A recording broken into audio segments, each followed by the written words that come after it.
Salut à tous et bienvenue dans cette nouvelle vidéo où aujourd'hui on se retrouve pour...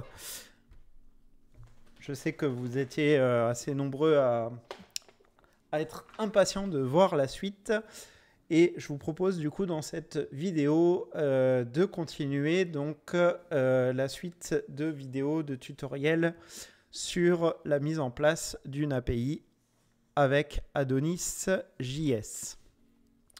Donc la dernière fois, sur la dernière vidéo, on avait vu comment mettre en place notamment nos deux ou trois premières routes en utilisant l'architecture 3 tiers, donc en MVC.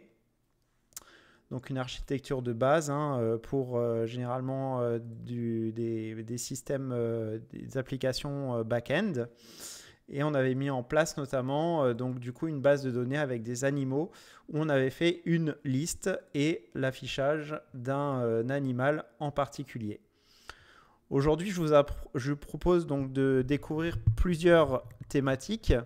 On va voir d'abord comment se créer notamment les 3 routes qui nous manquent pour faire un CRUD complet. Donc CRUD, ça veut dire quoi? Ça veut dire Create, Read, Update, Delete.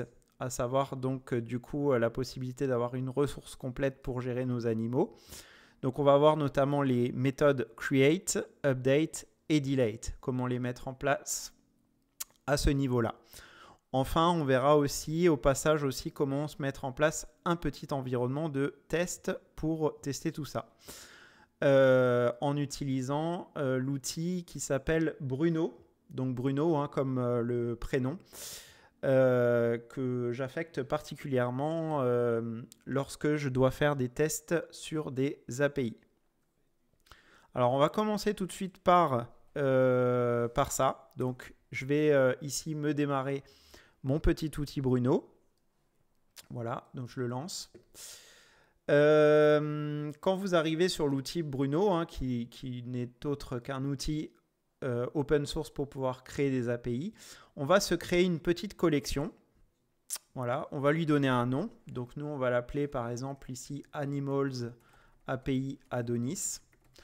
Alors, l'avantage, c'est qu'avec Bruno, comparé à d'autres outils, comme par exemple Insomnia ou d'autres outils, c'est que vous allez avoir la possibilité ici de pouvoir créer votre collection directement dans un dossier.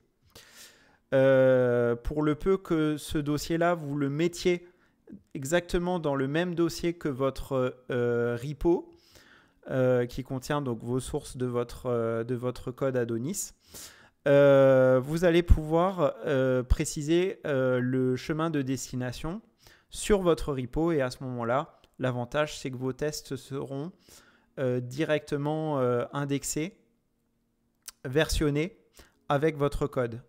Donc, ce qui vous permettra, par exemple, qu'à l'ensemble de vos membres de votre équipe, par exemple, qui travaillent sur le même code source que vous, puissent avoir accès directement aux tests. Donc, à partir du moment où vous les avez écrits une fois, ils seront automatiquement versionnés en même temps que votre code source, ce qui permettra donc aux autres de pouvoir récupérer directement votre code et vos tests, et éventuellement de les mettre à jour s'il y a des mises à jour, etc., etc.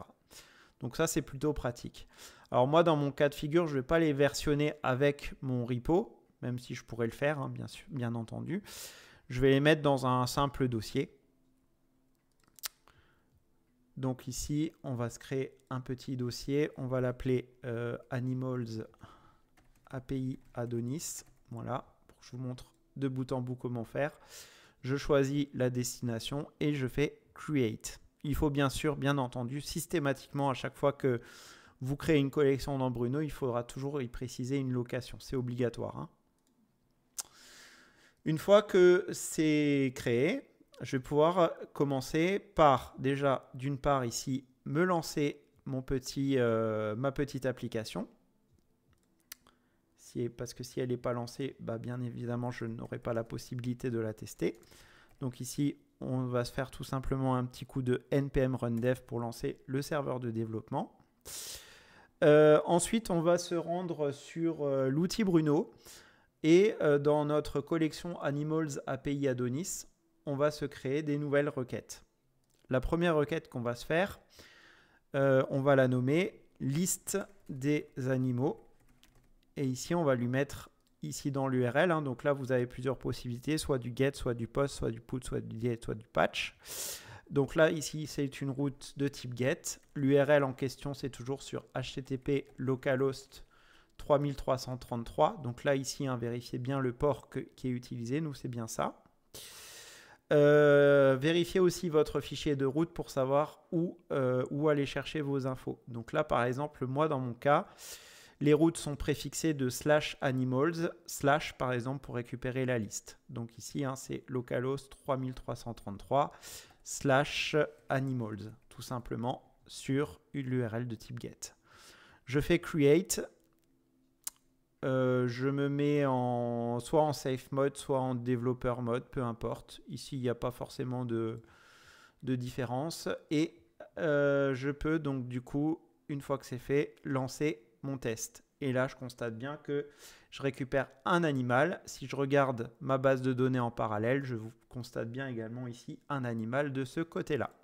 Donc, c'est tout bon. Je vais me créer également, je vais en profiter pour faire une deuxième requête. Détail d'un animal. Voilà, ici, dans la route, je mets localhost 3333 /animals /1 pour récupérer le premier animal. Je fais create et je lance mon test et je constate que ça fonctionne bien. Ok, donc là j'ai créé mes deux premiers tests. Alors ensuite, pour la suite, et juste avant que j'attaque la suite logique, je voudrais vous présenter un petit schéma histoire qu'on ait les mêmes éléments en tête. Alors généralement, quand vous créez une application full stack, vous vous retrouvez avec donc un front et un back séparés.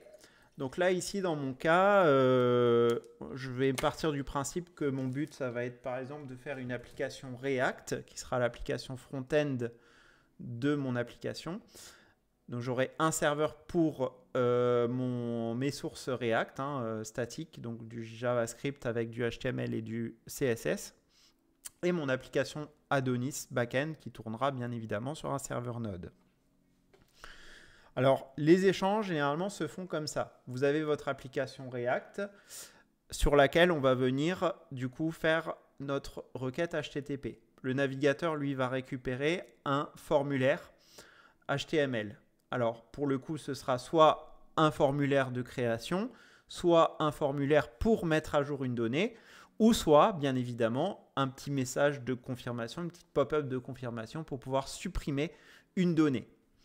Alors généralement, votre application Adonis, elle est là, hein, donc c'est le back-end qui gère. Et ici, vous avez donc votre base de données. Hein. Bien évidemment, l'application back-end va venir protéger en fait l'accès à la base de données avec par exemple des permissions, des autorisations, etc. Tout ce qu'on connaît. Comme je l'ai dit, donc le rôle du back-end va être de protéger cet accès à la base de données. Et c'est le navigateur qui, une fois qu'il a récupéré ici le code de React, va venir afficher le formulaire et envoyer une requête HTTP, notamment quand l'utilisateur va cliquer par exemple sur mettre à jour ou ajouter le nouvel animal. Ça va lancer une requête HTTP. La requête HTTP sera soit une requête de type POST, soit une requête de type PUT pour faire une mise à jour, soit une route de type DELETE pour faire une suppression dans la base de données. Une requête HTTP, c'est ni plus ni moins qu'une information en fait avec des 0 et des 1 qui vont passer à travers un câble réseau. Puisque bien évidemment, entre le navigateur et l'application back-end, ici on retrouve Internet, que je n'ai pas matérialisé ici. Généralement, on le matérialise sous la forme d'un nuage.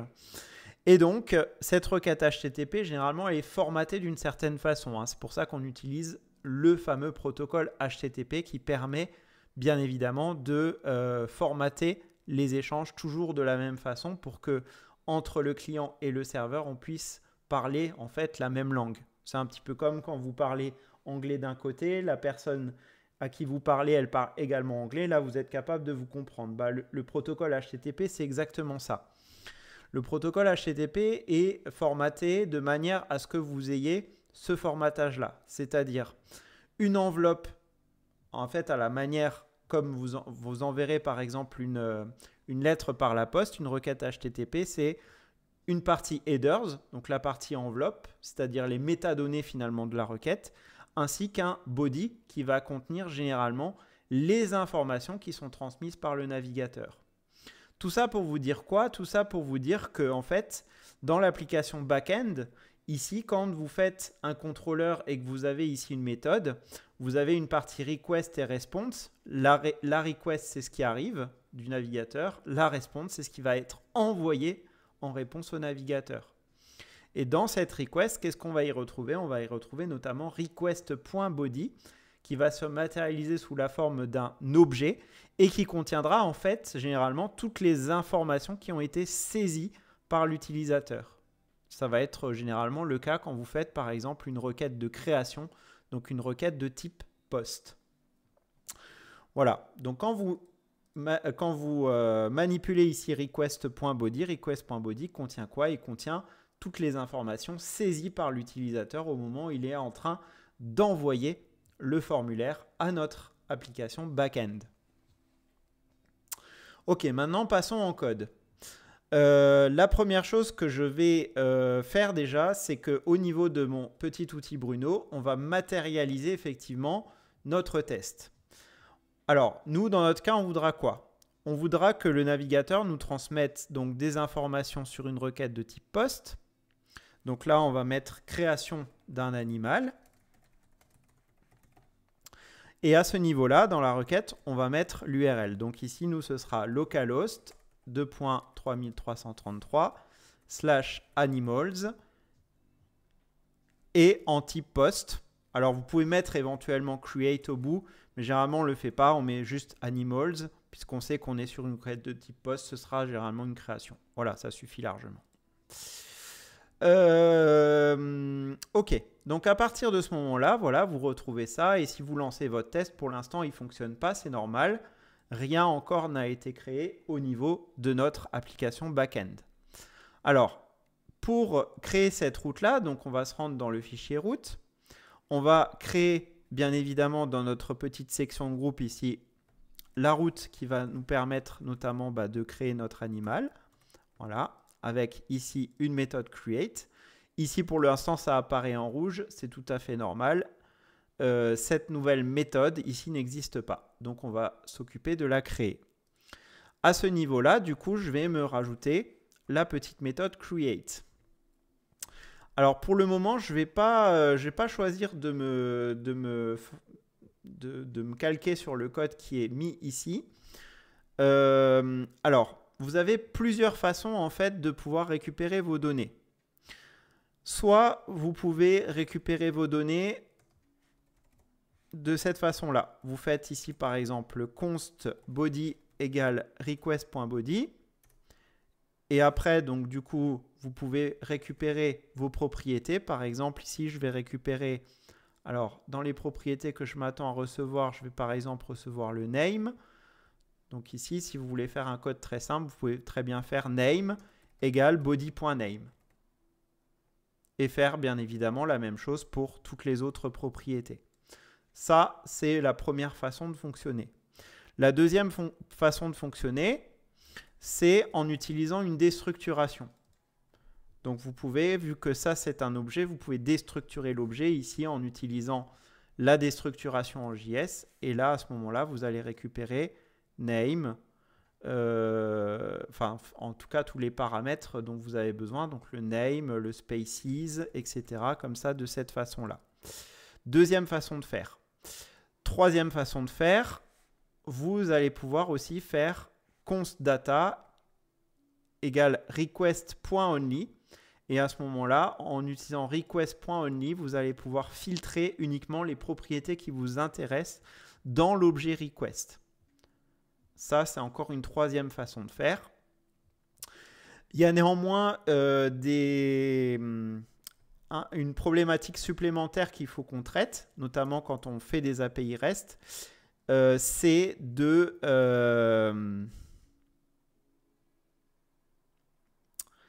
tout simplement de valider en fait tout ce qui va provenir du front-end. Un des problèmes très courants qu'on rencontre lorsque on fait des API, c'est de valider toutes les données qui proviennent du navigateur. Pourquoi? Parce que par définition, quand vous récupérez le code front-end de votre application au niveau de votre navigateur, malheureusement, c'est du HTML, CSS, JS qui est interprété par un navigateur. Et comme vous le savez, dans un navigateur, tout le monde peut avoir accès potentiellement à tout moment à l'inspecteur de code. Et qui dit que vous avez l'accès à l'inspecteur de code, ça veut dire que tout ce qui va provenir de cette zone-là peut être très facilement manipulable. Donc, il est important que votre application back-end, à la manière d'une barrière, par exemple, de péage dans un aéroport, il va en fait filtrer, il va être capable de pouvoir tester tout ce qui provient du navigateur. Donc ici, il est important que, avant de faire quoi que ce soit, on ait un système de validation qui soit en place sur notre API. Pour ça, Adonis est super bien fait et vous propose Vine.js, qui est une librairie qui est du coup intégrée à Adonis et qui vous permet de valider tout ce qui provient de votre navigateur. Comment ça s'utilise? Alors, directement ici en ligne de commande, vous avez la possibilité d'utiliser la petite commande suivante. Vous allez faire un coup de node ace make .validator. Et là, vous allez préciser le nom de votre validateur. Par exemple, ici, Animal. Vous validez. Et du coup, votre validateur va être automatiquement créé ici dans Validators Animals. Et vous avez ici l'import de la librairie Vine qui est automatiquement faite pour vous. Alors, petite remarque, juste avant de passer à la suite, ici, vérifiez bien que à ce niveau-là, dans le fichier package.json, vous ayez bien ici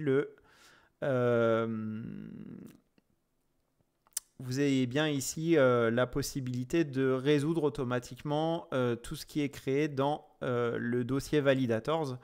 Comme ça, vous pourrez utiliser directement ce chemin-là, ce qui vous évitera d'avoir à faire des chemins relatifs quand vous importerez en fait votre validateur dans le contrôleur notamment. Donc à partir de ce moment-là, comment est-ce qu'on définit un validateur? Alors déjà, moi j'ai pour habitude de définir d'abord tout ce qui va être les propriétés. Donc les propriétés, on va les mettre dans un objet et ça va représenter notamment ce qu'on appelle un schéma de validation. Voilà, donc le schéma de validation ici, vous y mettrez à l'intérieur tout ce qui sera transmis dans request.body. Et ici, vous y préciserez donc du coup toutes les règles de validation. Par exemple, ici, le name sera une chaîne de caractères qui devra contenir minimum 3 caractères, maximum 255 caractères. Si vous avez ici à un moment donné quelque chose qui doit être optionnel, par exemple adopted, vous pouvez très bien ici rajouter point optional à la fin. Et même éventuellement mettre, alors je ne sais plus comment on fait, il y a une possibilité aussi de mettre une valeur par défaut, sinon on peut aussi le faire éventuellement directement au niveau du code, mais bon voilà, vous pouvez très bien faire ça comme ça si jamais vous devez valider quelque chose qui doit être optionnel au niveau de votre requête HTTP de type POST. Ensuite, la deuxième chose que vous allez pouvoir faire, c'est du coup faire un export de ce validateur. Et ici, vous allez préciser qu'on va précompiler en fait le schéma qu'on aura au-dessus. C'est comme ça qu'on fait au niveau de Vine. Et dans la partie compile, vous allez y préciser que vous recevrez donc du coup un objet dans le body qui devra contenir donc du coup toutes les propriétés ici de cet objet qu'on a défini au-dessus. Ça, c'est la première façon de faire. Moi, il y a une façon un petit peu plus sympathique que j'aime bien utiliser, même si elle n'est pas obligatoire, vous allez vous définir un validateur que vous allez appeler core par exemple, et qui va en fait lui contenir tout simplement une petite fonction qui nous permettra en fait tout simplement d'éviter de nous répéter à chaque fois. Donc à l'intérieur de cette fonction, bon, je ne vais pas vous détailler ici je vais pas vous détailler toute la partie TypeScript, toute la partie typage. Par contre, ici, la seule chose que vous ferez, c'est que vous ferez un return de vine.compile, vine.object avec le schéma qu'on passera ici en paramètre à notre fonction defineValidator. À ce moment-là, ce code-là, vous n'aurez plus besoin de l'écrire dans vos validateurs. Ce sera du code que vous pourrez réutiliser. Donc ici, la seule chose que vous pourrez faire, du coup, à la place de faire ça, c'est tout simplement de faire l'appel à votre petite fonction que vous avez définie, donc defineValidator. Alors ici, pensez juste à modifier tout simplement, voilà, le chemin vers lequel on récupère donc du coup cette fonction-là. Et là, vous n'avez plus qu'à lui passer ici vos propriétés que vous définissez ici. On aurait pu également mettre directement ça à l'intérieur. Ça, après, c'est à vous de voir selon votre façon de coder. Une fois que j'ai fait ça, donc là, j'ai défini mon schéma de validation. Je vais pouvoir l'utiliser directement ici au niveau de ma méthode.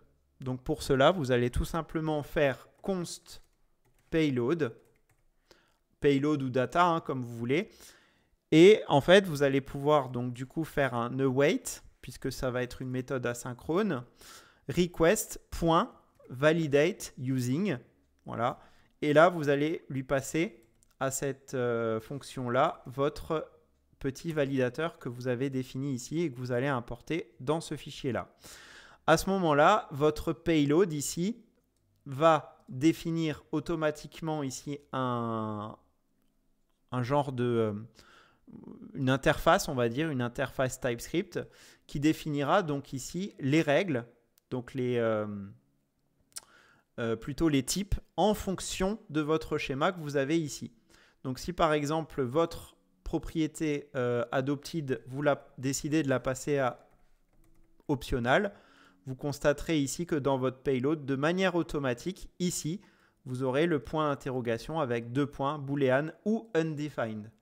Comme ça, de cette manière-là, ça après dans votre code, dans le code qui est en dessous, vous allez pouvoir tester ce qui provient de là. Et puis, du coup, la vérification de type se fera de façon automatique sur la suite de votre code, ce qui peut être vraiment très pratique. Donc ça a le double avantage. Premier avantage, c'est déjà dans votre payload, vous savez ce que vous allez recevoir dans vos paramètres grâce à la validation des données. Et deuxième avantage, c'est que vous allez avoir la vérification des types qui proviennent de votre validateur. Voilà. Donc si jamais à ce niveau-là, vous avez donc du coup une erreur dans votre JSON qui a été transmis lors de la requête HTTP, ça va être automatiquement détecté et il y aura bien sûr toute la gestion des erreurs qui ira avec et qui sera automatiquement transmise par Adonis à votre navigateur ou à votre outil de test HTTP selon l'endroit où vous testez votre API. À partir de là, on va pouvoir utiliser directement notre payload pour créer notre animal. Donc là, ici, on va créer un animal. Donc un animal qui sera donc un objet modèle animal et qui utilisera donc du coup directement ici l'ORM, hein, donc LucidORM pour lancer la création de la requête SQL, donc le insert into qui nous permettra d'avoir l'insert en base de données avec le payload ici qu'on va lui passer en paramètre directement. Vous voyez, ça raccourcit énormément le code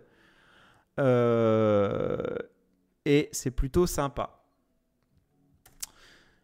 Donc de là, vous n'avez plus qu'à retourner une response avec un status 201, donc un code de statut HTTP qui permettra d'avoir le statut document created et qui passera bien évidemment dans la réponse ici l'animal qui aura été créé dans la base de données.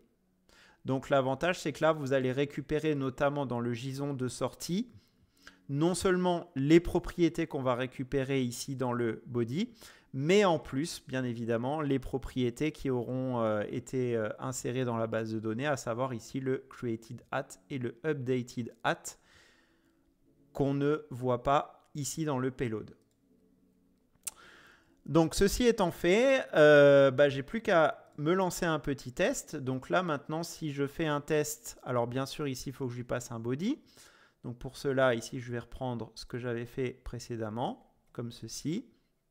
Voilà, création d'un animal, body.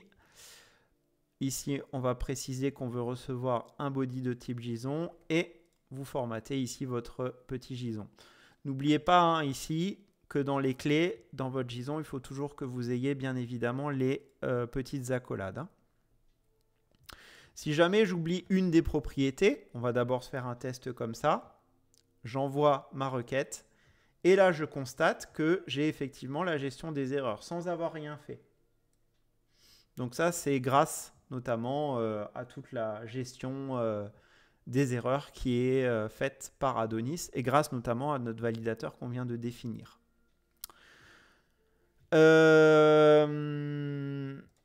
Si jamais j'ai tous les paramètres que je m'attends à recevoir, dans ces cas-là, j'envoie ici hop, la requête et là, je constate que mon document a bien été créé.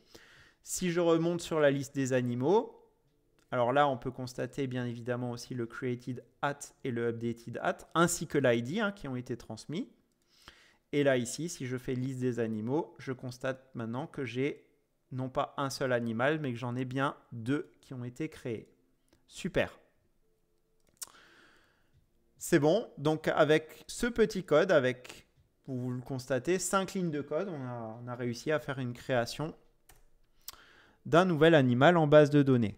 On va refaire la même chose cette fois-ci pour la version update, mise à jour. Donc là, cette fois-ci, on va se faire une route de type put. Là, il va falloir qu'on précise bien sûr l'ID. Et ici, on va dire qu'on va utiliser la méthode update. Alors là, vous avez le choix hein, pour la méthode update. Si vous le souhaitez, vous avez la possibilité éventuelle de vous faire un deuxième validateur ici que vous pourriez définir à ce niveau-là. Si jamais vous voulez définir par exemple un validateur différent de celui-là, vous pouvez le définir ici dans ce même fichier si vous le souhaitez, voire même dans un fichier différent, pourquoi pas. Donc, première étape, je valide tout ce qui provient du front. Je cherche dans ma base de données si mon animal existe, parce que s'il n'existe pas, ben, faut bien que je retourne un message d'erreur. Donc ici, je vais utiliser la méthode find or fail hein, qui va me permettre notamment de throw une exception si jamais l'animal n'est pas trouvé dans la base de données. Donc grâce à l'ID hein, qui a été fourni dans les paramètres de l'URL, ici dans le ID.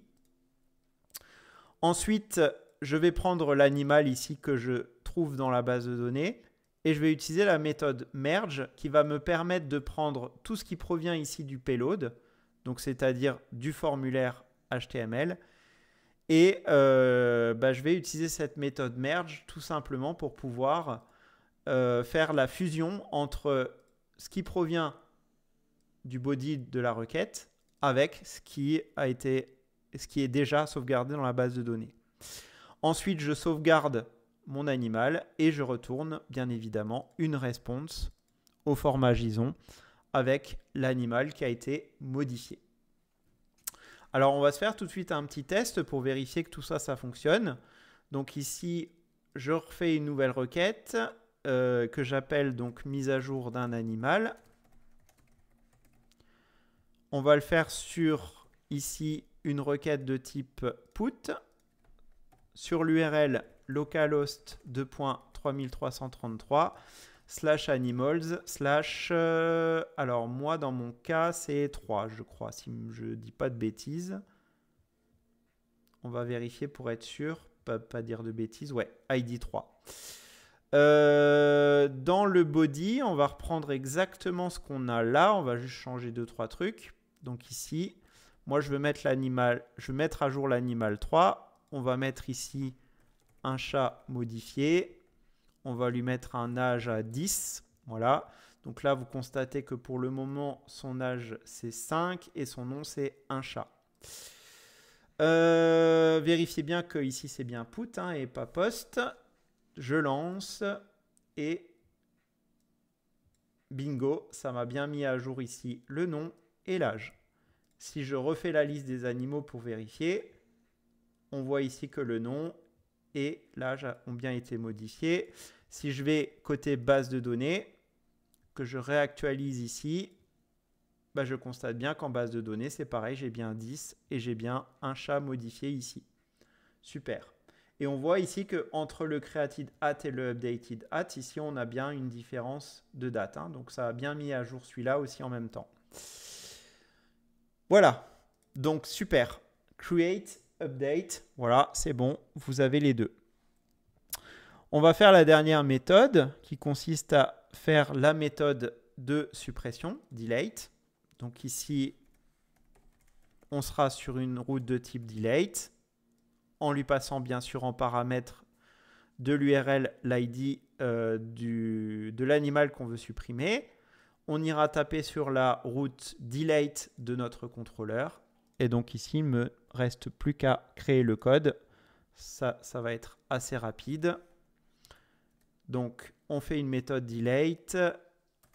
On recherche notre animal en base de données. Une fois qu'on l'a trouvé, on le supprime. Et on retourne une réponse au statut 204. Alors, 204, hein, ça veut bien dire ce que ça veut dire. Hein, c'est le code qui est utilisé généralement pour les suppressions. Et ici, vous allez simplement préciser qu'il n'y aura pas de contenu en retour. Sauf si vous avez envie vraiment d'y mettre un petit message. Dans ces cas-là, vous faites un JSON et là, vous transmettez voilà, votre petit message ici comme ceci. Hein. Ça, c'est au choix. Moi, généralement, je mets no content puisqu'avec le status code ici, ça me suffit largement. Donc là, je crée mon test. Donc ici, je fais une nouvelle requête. On va mettre ici suppression d'un animal.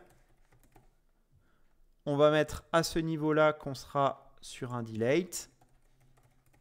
Sur localhost 3333 /animals /3 par exemple pour supprimer l'animal numéro 3. Vérifiez toujours que l'ID soit bien un ID que vous ayez en base parce que si jamais c'est pas bon, qu'est-ce qui va se passer si je fais 5 par exemple ici? On va me dire que 404 et on va me dire qu'il y a votre ici en l'occurrence row not found. Ça veut dire quoi? Ça veut dire que votre animal ici n'est pas trouvé en base de données. Et ce message est tout à fait normal. Si je fais par contre l'animal numéro 3, voilà, j'ai bien 204 no content. Ici, je n'ai rien dans la réponse puisque je n'ai rien précisé. Et si je fais ici liste des animaux, on constate que l'animal numéro 3 a bien été supprimé. Et ici, au niveau de notre base de données, si je rafraîchis, il a bien été supprimé également de ce côté-là. Voilà, super. Bon, bah voilà, avec tout ça, avec ces deux premières vidéos, du coup, vous êtes capable de créer un CRUD très simple sur Adonis.js pour mettre en place une petite API. J'espère que cette petite vidéo vous aura plu et promis, je vous donne rendez-vous dans une prochaine vidéo. Cette fois-ci, je ne mettrai pas 2 mois. Je ne mettrai pas 2 mois à la sortir, la prochaine vidéo.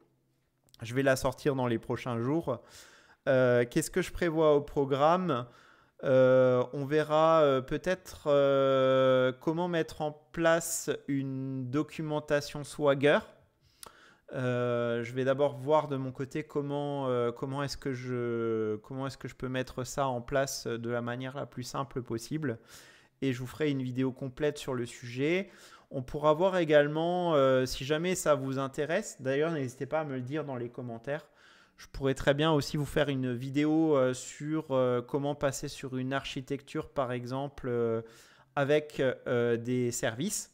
Et on pourra également peut-être faire quelques petites vidéos sur les tests automatisés, hein, bien sûr, hein, tests unitaires, tests d'intégration pour tester notre API. Voilà, en tout cas, en attendant, bah écoutez, j'espère encore une fois que cette vidéo vous aura plu. Et encore une fois, je vous le répète, vous savez quoi faire. Si jamais mon contenu vous intéresse très fortement, n'hésitez pas à vous abonner pour ne rater aucune de mes prochaines vidéos. Et ceci étant dit, je vous donne rendez-vous dans une prochaine vidéo. Ciao!